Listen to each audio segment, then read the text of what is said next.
ఆలోచనకు జన్మస్థానం జ్ఞానం. జ్ఞానం అంటే ఏదైనా ఒక విషయం తెలిసి ఉండటం. అప్పుడే పుట్టిన పిల్లలకు ఆలోచన ఉంటుందా? ఉండదు. ఎందుకంటే అప్పటి వరకు వాళ్ళకు ఏ విషయము తెలిసి ఉండదు. అంచేత వాళ్ళకు ఆలోచన అనేది కలగదు. కాలంతో పాటు వాళ్ళు పెరుగుతూ ఉంటే అనేక విషయాలు తెలుస్తూ ఉంటాయి. అప్పుడు ఆలోచించడం మొదలు పెడతారు. చూడటం, వినటం, చదవడం వల్ల అనేక విషయాలు తెలుస్తూ ఉంటాయి. ఈ విషయాలన్నీ మనసు లోపల జ్ఞాపకాలుగా నిలిచిపోతాయి. ఆ జ్ఞాపకాల భాండాగారమే జ్ఞానం.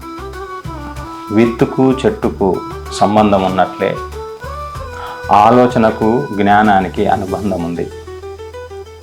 మనిషి జీవితం అంతా ఆలోచనపై ఆధారపడి ఉంది. నది నీళ్లను పంట చేల వైపు మళ్లించాలి. అది సద్వినియోగం అవుతుంది. లేకపోతే నది నీళ్ళన్నీ వృధాగా సముద్రంలో కలిసిపోతాయి. ఆలోచన ధారను కూడా జీవితానికి అనుకూలంగా మలచాలి. అప్పుడే ఆలోచన జీవితానికి అమృత సమానం అవుతుంది, లేకపోతే విషతుల్యం అవుతుంది.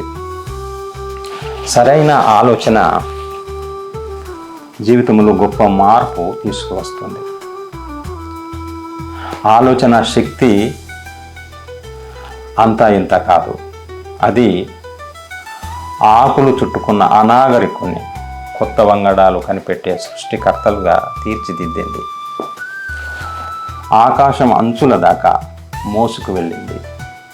సముద్రము లోతుల వరకు తీసుకెళ్ళింది. పరమాణువును చీల్చింది. దాని లోపలి పొరలను లెక్క కట్టి సంఖ్యలు చెప్పింది.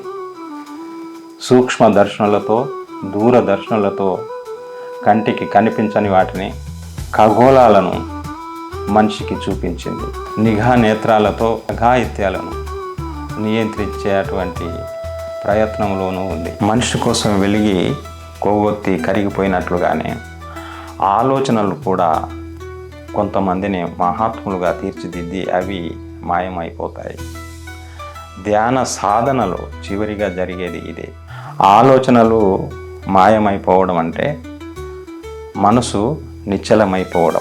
అప్పుడు మనసు ద్వారం తెరుచుకుంటుంది. ఆ క్షణంలో జరిగే అలౌకిక ఆనందం వర్ణనాతీతం. అదే బ్రహ్మానందం.